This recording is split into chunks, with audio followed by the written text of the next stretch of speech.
welcome to you. This is Remember Palestine. My name is Amina Taylor and I'm your host. For the people of Gaza, December has brought airstrikes from Israel with a mounting death toll after a father and son were killed in the north of Gaza City. This follows ground incursions earlier in the week when tanks fired on farm areas causing injuries. Meanwhile, the region's economy continues to suffer in the face of punitive sanctions. In the US, Republican candidates for their party's presidential nomination are tripping over themselves to appease the pro-Israeli lobby in the run-up to the elections in 2012. Just what has Newt Gingrich said that's upset historians and Palestinians across the diaspora? We'll find out a little bit later on in the show. But first, this report from our Gaza correspondent, Ashraf Shannon. Israeli warplanes have launched a series of airstrikes in the Gaza Strip in recent days. The attacks claimed the lives of a number of people and injured many others, including children. An attack on a house in northern Gaza on the 9th of December killed a man and his child as they were sleeping. One child remains in critical condition. We had dinner and we went to sleep, and around 2:15 a.m. we were awakened by a huge explosion. Our neighbors started to drag us out of the rubble, and my husband was pronounced dead upon reaching the hospital. My son Ramadan died of his wounds 12 hours later. Now I'm hoping that my son Yusuf, who is in critical condition, would make it. On Monday, the Israeli army threatened to launch a major military operation against the Gaza Strip. Israel claims that its attacks on the impoverished coastal enclave are in retaliation for rockets fired from Gaza. During Israel's 22-day war on Gaza in late 2008, nearly 1,400 Palestinians were killed and thousands more were injured.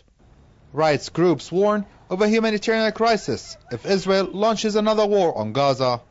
A new war on Gaza would only mean humanitarian disaster, especially for this population who has been under a suffocating siege for several years. And there is a systematic Israeli aggression on the Gaza Strip by Israel, who continue to commit war crimes and crimes against humanity. Israel also gets away with its crimes because of international silence. Almost on a daily basis, Palestinians in Gaza, including fishermen and farmers, come under Israeli attacks. The Israeli military frequently attacks the Gaza Strip, saying the actions are being conducted for defensive purposes. But analysts say Israel wants to provoke Palestinian factions into retaliation. Well, first of all, I think this is a reflection of the nature of Israel as a settler colonial state that aims at killing as many natives as possible, but it also shows that Israel wants to provoke the resistance movement in Gaza in order to create a justification for more Israeli attacks against the Gaza Strip. The surge in attacks over the last weeks has prompted fears of a would-be war on the tiny coastal enclave, which is still trying to recover from a devastating 22-day war back in late 2008. Israel has been making threats against the Gaza Strip in recent weeks. Gazans say they are bracing themselves for more Israeli attacks as the anniversary of Israel's 22-day war on Gaza draws near. Ashraf Shannon reporting for Remember Palestine, Gaza. And we stay in Gaza as we make contact with Ashraf there for more on the recent air attacks in the Strip. Ashraf, it's good to see you, but terrible news coming out of Gaza. What is the latest information? Well, on Friday morning, Friday the 16th of December, Israeli gunboats fired at Palestinian fishermen, injuring one Palestinian. Hospital sources say the fisherman's condition is stable right now, but he suffered multiple shots to his arm and leg. Israeli army, Israeli Navy, almost on a daily basis attack Palestinian fishermen, attack Palestinian farmers.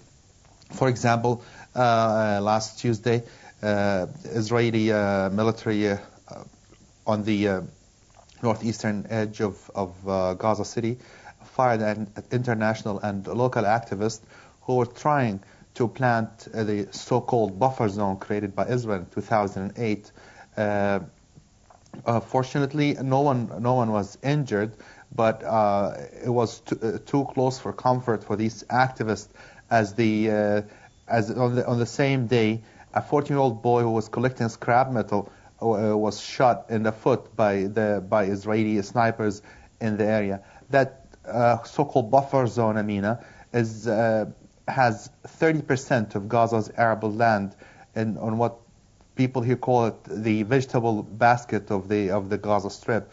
And Israel, since 2008, has prevented farmers from farming that area, and those who venture in risk being shot and killed by the Israeli army. Ashraf, last Saturday, the young boy Yusuf, who we heard from his distraught mother in your piece there, do we know how he's doing after losing his father and his brother?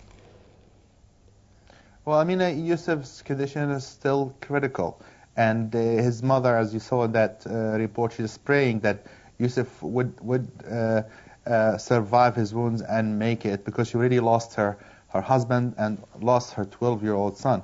I met with that woman, and it was really heartbreaking to sit with her and to listen to her ordeal and what she went through throughout that night when her husband and son were killed. You were saying there have been further land incursions. Yes, Amina, on Wednesday there were two incursions in northern and central Gaza by Israeli forces. This comes at a time when the Israeli high brass are saying that they're holding military drills similar to those that were made by the Israeli army prior to the war in Gaza in late 2008. And in the recent weeks, we've been hearing from the Israeli military that they're considering waging another major incursion or attack on the Gaza Strip. What would be the reason behind this? Well, Israel claims that they want to attack Gaza or to make an incursion on Gaza to stop rocket firing. But basically, what has been happening is Israel who's making the provocations and attacking the Gaza Strip. I'll give an example. On the 8th of December, two men driving a car in central of Gaza City, their car was hit by a drone rocket, Israeli drone rocket, killing them instantly. And no actions were taking place at the time. No rockets were fired, and the Israelis said they were on their wanted list.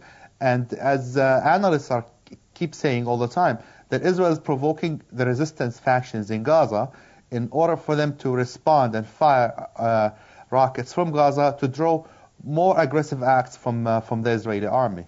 We'll leave it there, Ashraf, but of course nobody wants a return to 2008, 2009. Thank you very much for keeping us updated.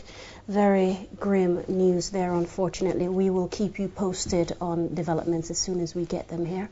Now, American politicians are well known for their fawning dedication to Israel, but in the race to land the Republican presidential nominations, well, candidates have been literally tripping over themselves to highlight their pro-Tel Aviv credentials. Perhaps none have gone quite as far as Newt Gingrich, and he called the Palestinians an invented people.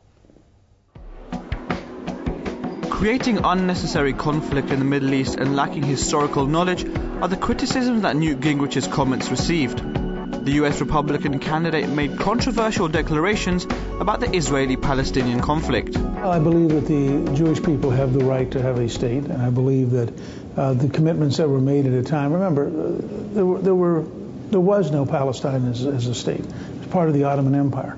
And I think that we've had an invented Palestinian people who are in fact Arabs and were historically part of the Arab community.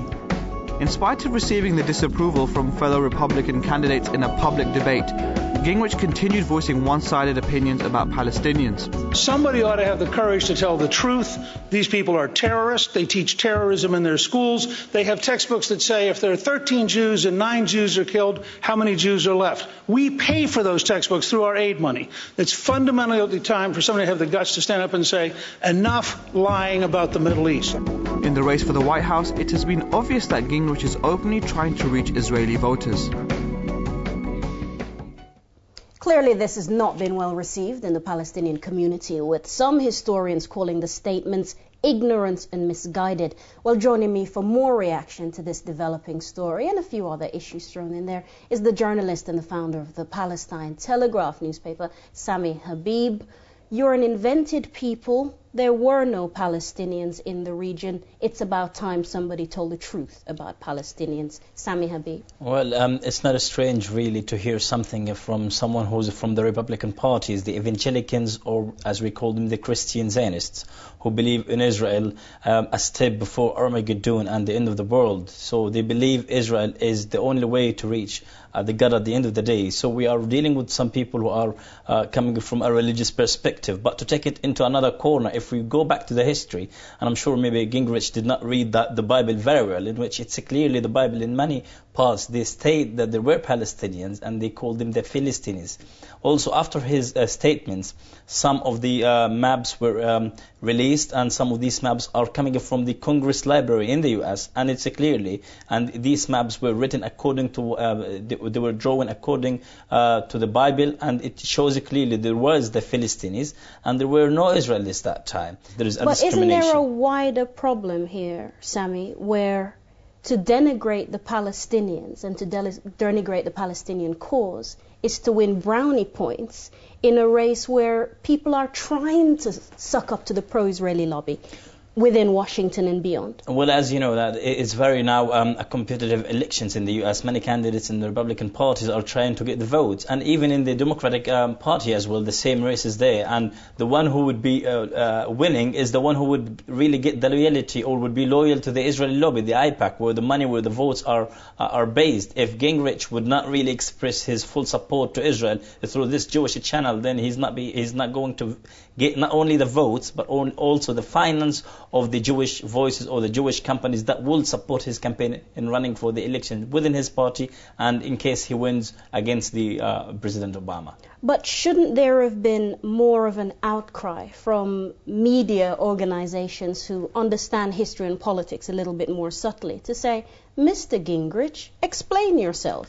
Well, if we speak about the media, he will come to the ordeal that there are two kinds of media in the U.S., the liberal media and the conservative media. The conservative media are being represented by Fox News and other channels that are supported by the AIPAC, and they are more radical than other news outlets. And then I think we also have to mention that, not every Jewish person will be supporting this position. No, many. Like we've I told you about names the books that speak about the Palestinians and how they were there, and the Bible again they call them the Philistines. It's the same name as Palestinians. Stay with us there, Sameh, because there's more on this story. But we cross over now to Tel Aviv because Sari Bashi, she's the executive director of Gisha.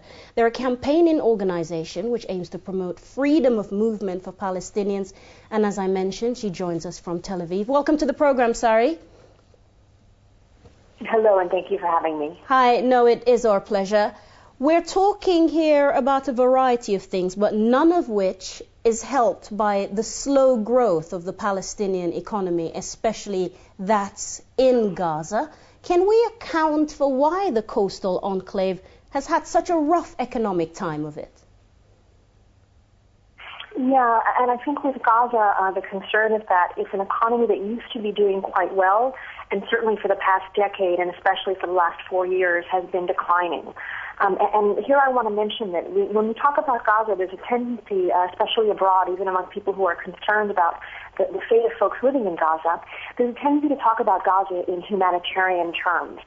Humanitarian assistance, is there humanitarian crisis, food and medicine, and of course that's all terribly important. But I think we don't talk enough about Gaza in terms of economic development, because the primary challenge facing Gaza right now is not humanitarian supplies, but rather the inability to engage in dignified, productive work, in large part as a result of travel restrictions on the movement of goods and restrictions on the movement of people.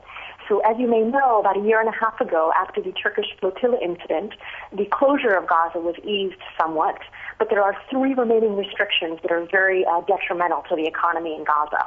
Like One what, is a ban Sameh? on construction materials. Yes, carry on. I'm sorry. Yes. So one of the restrictions is a ban on construction materials entering Gaza, with the exception of international organizations. The second is a ban on export on goods leaving Gaza, especially for sale in their natural market in the West Bank and Israel. And perhaps the most painful is the third restriction, which is a ban on movement of people between Gaza and the West Bank. And what impact does this have on the economy? Are we talking about stagnation here or a complete decline?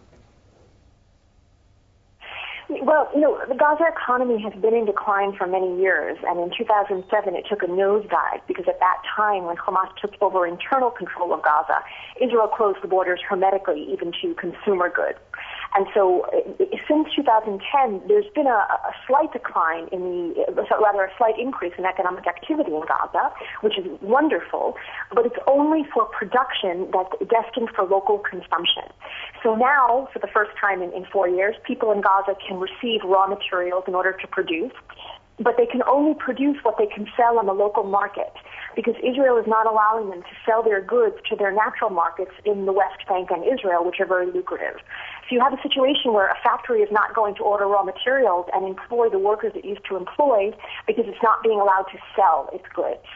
And the ban on travel between people, between Gaza and the West Bank, is having a more long-term effect on the economy and on educational development, because students are not being allowed to access universities in the West Bank. Civil society organizations are not allowed to travel for training.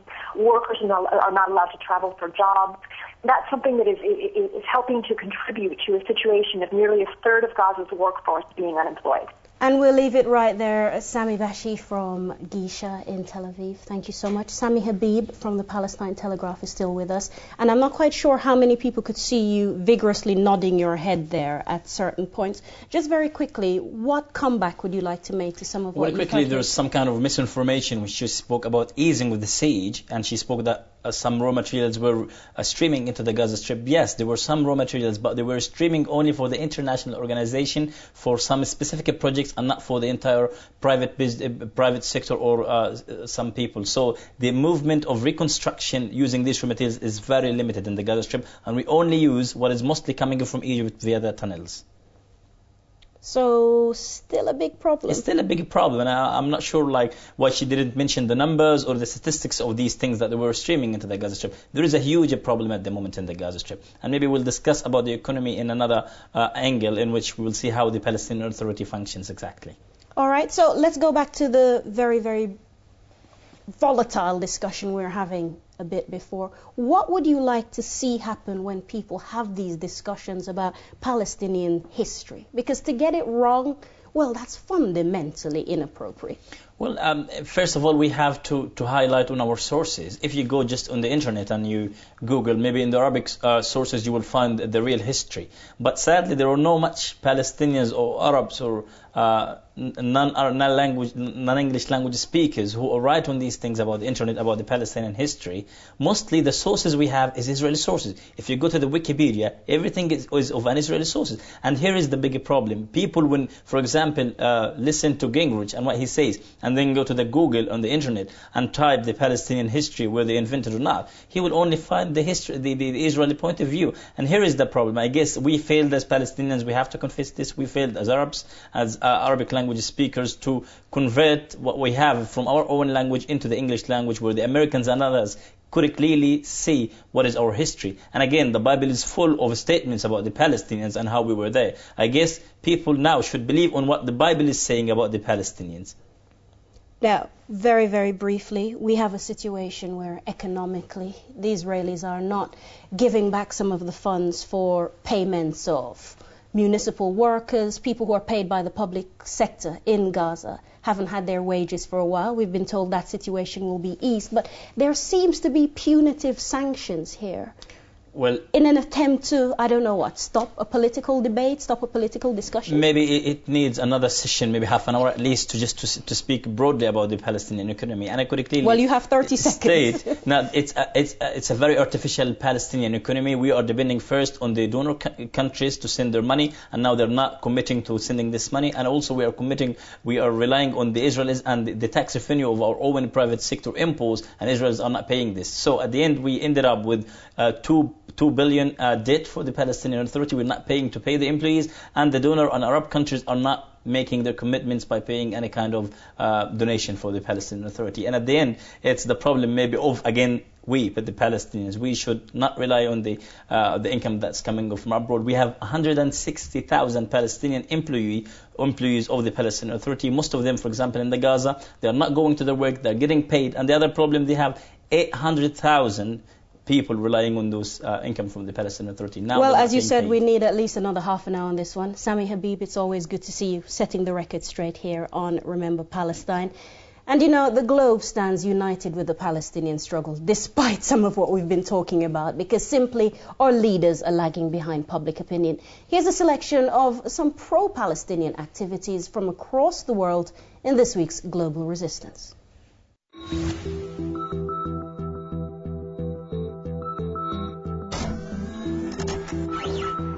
Dozens of Israeli activists gathered in front of the Ministry of Defense in Tel Aviv to protest against the death of a Palestinian protester in the West Bank village of Nabi Saleh. Mustafa Tamimi died after being hit in the face with a tear gas canister. Calling for justice and the end of the illegal occupation, the protesters lit candles and held banners, blaming the US and Israel for the crude violation of Palestinian human rights. The Palestinian flag is flying high at UNESCO's headquarters in Paris. Acting Palestinian Authority Chief Mahmoud Abbas symbolically hoisted the flag to mark the full membership to the UN Cultural Agency that was granted in October. The ceremony was held in spite of Israeli criticism that the event was not helping the return to peace talks, which have been on hold since September 2010. Out of It is the first novel of the British Palestinian writer Selma Dabak. Her book, now published in the UK, is expected to reach the Arab market in January 2012. In her fictional narrative, she aims to present the Palestinian perspective of the Israel-Palestine conflict through two main characters who look for options after growing up haunted by occupation and division.